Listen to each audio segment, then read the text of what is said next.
Assalamualaikum warahmatullahi wabarakatuh. Kami dari kelompok 6 Etika Profesi IT akan mempresentasikan etika jual beli online dengan beranggotakan Agusti Anissa, Humairah, Lofi Anissa Hultari, Nurilayeti, Yosi Juniarti, dan Yusi Wardani dengan dosen pembimbing Ibu Nurmaini Dalimunte, Eskom MKes.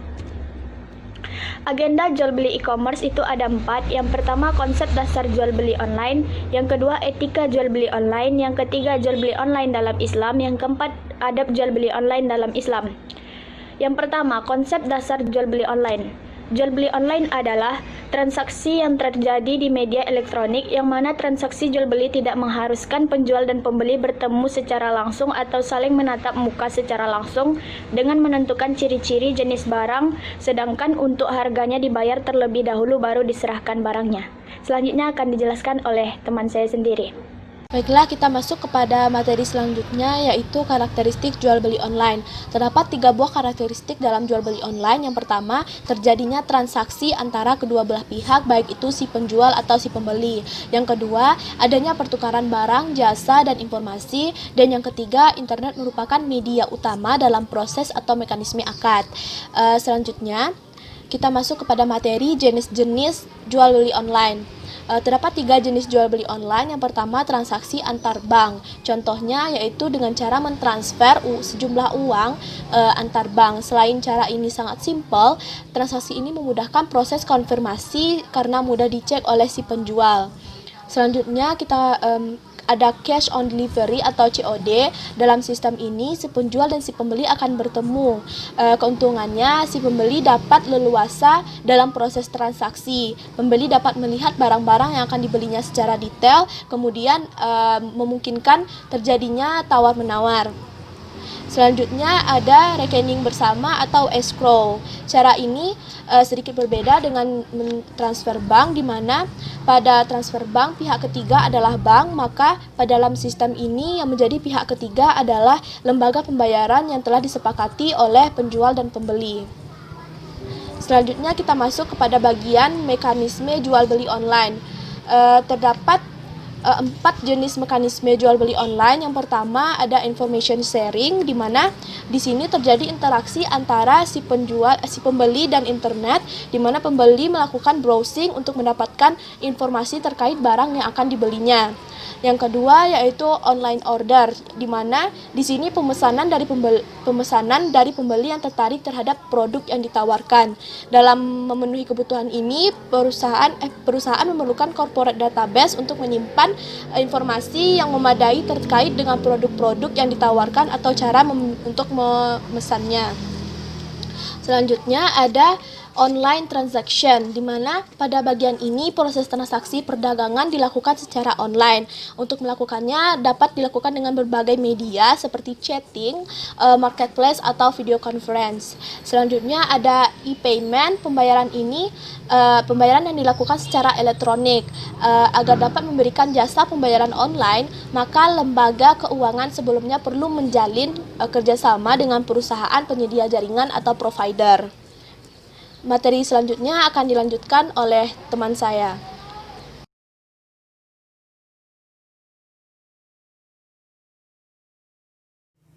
Baiklah, selanjutnya yaitu hukum perdata terhadap konsumen jual beli online. Di Indonesia, perlindungan hak-hak konsumen dan pelaku usaha telah diatur dalam Undang-Undang Nomor 8 Tahun 1999 tentang perlindungan konsumen. Terkait dengan aspek hukum yang berlaku dalam transaksi online, terutama dalam upaya untuk melindungi konsumen, Undang-Undang Nomor 11 Tahun 2008 tentang informasi dan transaksi elektronik setidaknya mengatur tentang ketentuan-ketentuan yang mengakomodasi tentang perdagangan elektronik yang merupakan salah satu ornamen dalam bisnis. Selanjutnya, materi yang kedua yaitu etika jual beli online. Segala kemudahan dan kepraktisan dalam jual beli online hendaknya tetap memperhatikan etika dalam jual beli. Kunci sukses dalam jual beli adalah kepercayaan yang terbangun antara pedagang dan pembeli. Etika berdagang secara nyata tetap harus diterapkan pada jual beli online yang sifatnya maya. Adapun etika dalam jual beli online adalah yang pertama, kejujuran dalam memberikan deskripsi barang yang dijual. Setiap pembeli tentu mengharapkan barang yang dibeli sesuai dengan keterangan yang diberikan. Oleh karena itu, hendaknya penjual memberikan informasi yang lengkap dan jujur tentang barang yang dijual. Jika barang tidak sesuai dengan yang dideskripsikan, maka bisa menjadi bumerang bagi penjual itu sendiri. Etika jual beli online yang kedua yaitu menggunakan kata-kata yang baik, tidak berkata kasar dan tidak menjelek-jelekkan. Dalam hal jual beli, sering terjadi tawar-menawar. Pada aktivitas inilah kesan terhadap penjual atau pembeli akan muncul. Bagi penjual, kesan ini sangat mempengaruhi untuk mendapatkan langganan tetap. Sedangkan bagi pembeli, kesan ini sangat mempengaruhi dalam hubungan relasi dan akan memberikan keuntungan sendiri di kemudian hari. Sebaliknya, jika proses tawar-menawar dilakukan dengan kata-kata yang kasar atau saling menjelekkan, maka akan menimbulkan pertengkaran yang berkelanjutan. Etika jual beli online yang ketiga yaitu selesaikan tawar-menawar dengan benar. Jangan menjual kepada calon pembeli lain barang yang sedang ditawar oleh seorang calon pembeli. Sering terjadi pada jual beli barang pribadi tawar-menawar yang tidak benar, yaitu ketika suatu barang sedang ditawar oleh seorang pembeli, lalu tiba-tiba muncul calon pembeli lain yang menawar dengan harga yang lebih tinggi. Maka sebaiknya selesaikan dulu proses tawar-menawarnya. Jika harga disepakati, maka barang itu menjadi hak pembeli pertama. Jika tidak ada kesepakatan harga, maka penjual bisa memulai tawar-menawar kembali dengan calon pembeli berikutnya. Dan etika jual beli online yang terakhir yaitu patuhi kesepakatan dalam pembayaran. Cara pembayaran jual beli online cukup beragam. Ada istilah cash on delivery atau COD, di mana pembeli membayar setelah menerima barang dan kedua belah pihak bertemu. Ada juga yang melalui jasa pengiriman, di mana sebelumnya uang ditransfer lewat bank. Untuk proses transfer lewat bank, ada juga yang pembeli yang menggunakan pihak ketiga. Pihak ketiga menjadi perantara ketika barang sampai pada pembeli, lalu pihak ketiga melanjutkan transfer ke penjual. Baik, pembahasan selanjutnya akan disampaikan oleh Yusi Wardani.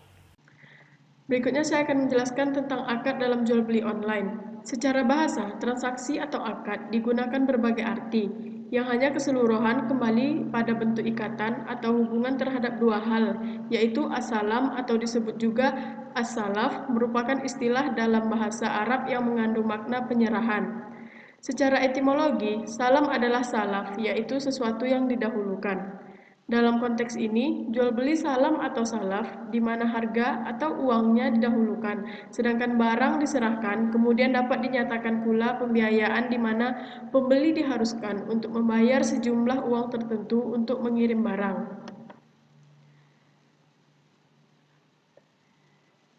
Akad dalam jual beli online dijelaskan pada surah Al-Baqarah ayat 282 yang artinya berbunyi, "Hai orang-orang yang beriman, apabila kamu bermuamalah tidak secara tunai sampai waktu tertentu, buatlah tertulis." Selanjutnya akan dijelaskan oleh teman saya. Baik, saya akan melanjutkan presentasi yaitu tentang hukum Islam mengenai jual beli online.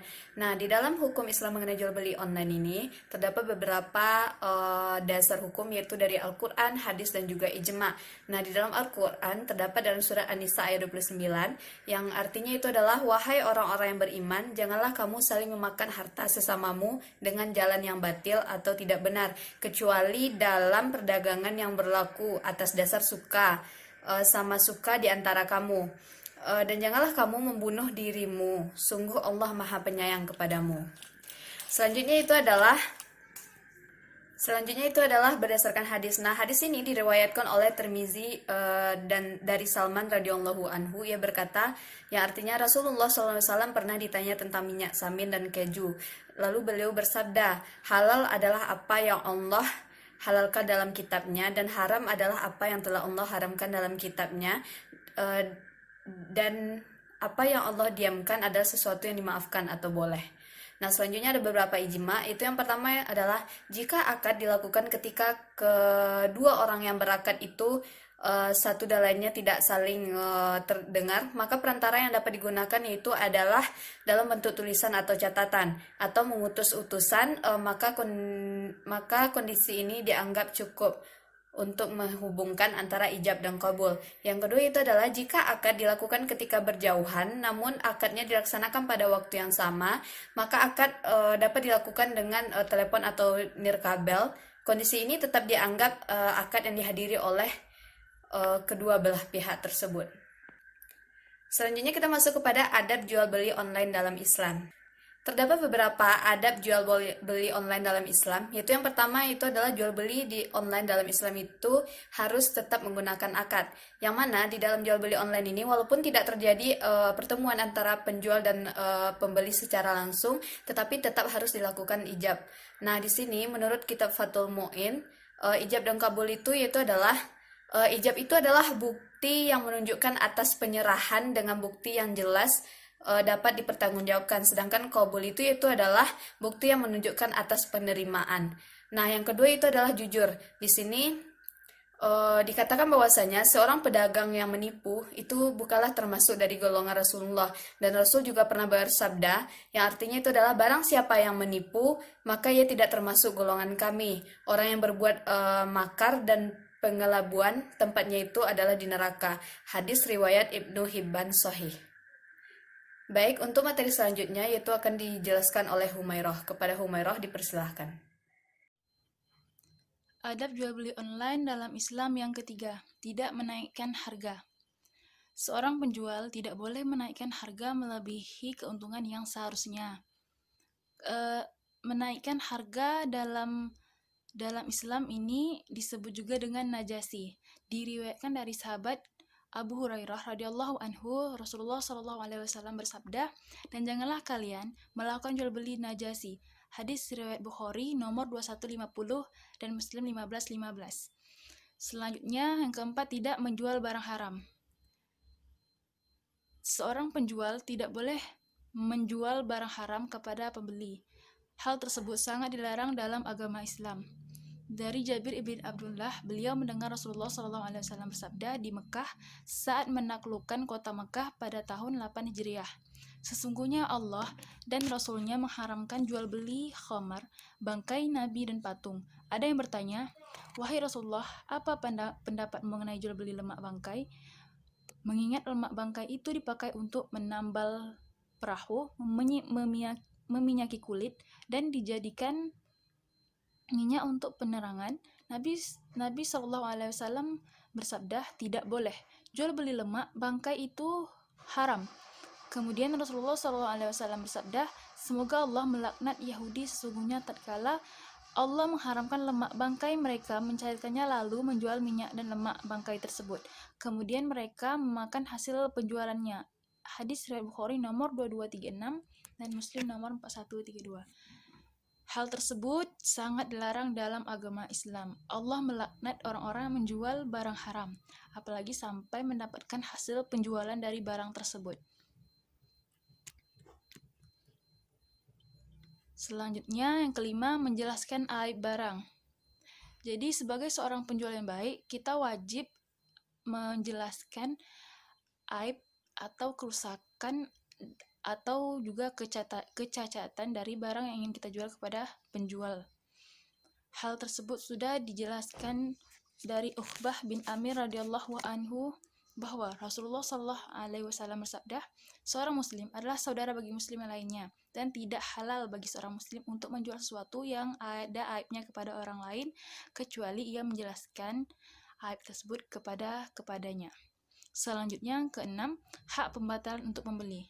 Seorang penjual hendaknya memberikan hak kepada pembeli jika pembeli tidak berkenan atau merasa tertipu atau juga tidak puas dengan barang yang dijual oleh penjual tersebut. Maka pembeli berhak untuk membatalkan membatalkan hal tersebut. Kemudian ketujuh, tidak menjelekkan bisnis online lainnya. Dalam dunia bisnis, hal tersebut sudah banyak terjadi. Persaingan merupakan hal yang biasa. Namun jika menggunakan cara kotor untuk mendapatkan keuntungan, itu sangat tidak benar. Itu sangat diharamkan di dalam Islam. Kemudian yang kedelapan, memasang foto produk. Jual beli online akan sudah sah apabila produk yang dipasang di dalam situs itu merupakan wujud asli dari barang yang ingin kita promosikan. Jadi kita tidak boleh mengedit atau mempercantik barang tersebut agar menarik dan cantik hanya di foto. Di sini juga dijelaskan dari Ibnu Mas'ud RA, Rasulullah SAW juga bersabda, janganlah kalian membeli ikan di dalam kolam, karena sesungguhnya di dalamnya terdapat unsur penipuan. Hadis riwayat Ahmad. Hanya ini yang dapat kami sampaikan. Mohon maaf atas segala kesalahan dan kekurangan. Assalamualaikum warahmatullahi wabarakatuh.